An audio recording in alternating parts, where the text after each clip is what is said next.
ಎಲ್ಲರಿಗೂ ನಮಸ್ಕಾರ, welcome to my mini vlog. ಸೂರ್ಯ ಯಾಕೋ ಓವರ್ ಟೈಮ್ ಡ್ಯೂಟಿ ಮಾಡಿ ಮುಕ್ಳಲ್ಲಿ ಸುಡಕ್ ನಿಂತವನೆ. ನಾವು ಬಾಯಿ ಮುಚ್ಕೊಂಡಿದ್ದೀವಿ, ನಮ್ಮನ್ನ ಕೆಣಗಬೇಡಿ.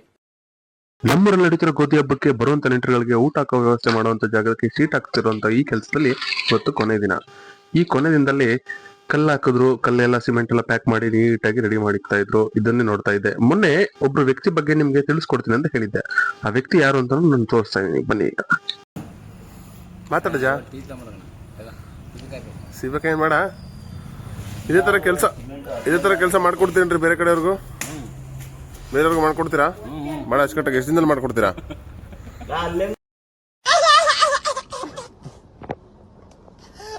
ಸದಾನಂದವನ್ನು ಬಯಸುವ ನಿತ್ಯಾನಂದನ ಶಿಷ್ಯ ಸತ್ಯಾನಂದ ಅಂತ ಇವರ ಹೆಸರು. ಇವರು ಬಡಗಿ ಕೆಲಸ ತುಂಬಾ ಅಚ್ಚುಕಟ್ಟಾಗಿ ಮಾಡ್ತಾರೆ. ಇಲ್ಲಿಗೆ ಉದಯವಾಯಿತು ನಮ್ಮ ಚೆಲುವ ಕನ್ನಡ ನಾಡು ಅಂತ ಆಡ್ತಾರೆ. ನನ್ನಾಗಿ ನಮ್ಮ ಹುಡುಗನಿಂದ ಫೋನ್ ಬರುತ್ತೆ.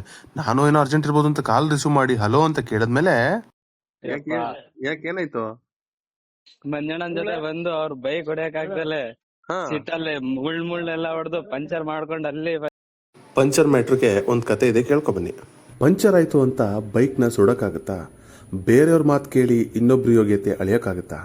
ಚೆನ್ನಾಗಿರೋ ಸಂಬಂಧಗಳಿಗೆ ಉಳಿ ಹಿಂಡೋರ್ ಜೀವನದಲ್ಲಿ ಖುಷಿಯಾಗಿ ಇರೋಕ್ಕಾಗತ್ತಾ?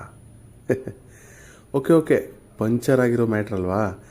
ಪಂಚರ್ ಅಂತ ನಮ್ಮೂರಲ್ಲಿ ಒಬ್ಬೊಂದು ಅಡ್ಡ ಹೆಸರಿದೆ. ಪಂಚರ್ ಅಂತ ಮೆನ್ಷನ್ ಮಾಡ್ತಿದ್ರೆ ಇದು ಕಾಂಟ್ರವರ್ಸಿ ಆಗ್ಬಿಡುತ್ತೆ. ಕಲರ್ಫುಲ್ ಆಗಿರೋ ಈ ನಮ್ಮ ಮನೆನ ಈ ತರದ್ರಿಂದ ಇನ್ನೊಂದು ಬ್ಯೂಟಿಫುಲ್ ಆಗಿ ಮಾಡಿದ್ ಯಾರು ಅಂತ ನಾನು ನೆಕ್ಸ್ಟ್ ವಿಡಿಯೋದಲ್ಲಿ ಹೇಳ್ತೀನಿ. ಈ ವಿಡಿಯೋ ನಿಮ್ಗೆ ಇಷ್ಟ ಆಗಿದ್ರೆ ದಯವಿಟ್ಟು ಆದಷ್ಟು ಫಾಲೋ ಮಾಡ್ಕೊಳ್ಳಿ, ಲೈಕ್ ಅಂಡ್ ಶೇರ್ ಮಾಡ್ಕೊಳ್ಳಿ. ಬಾಯ್.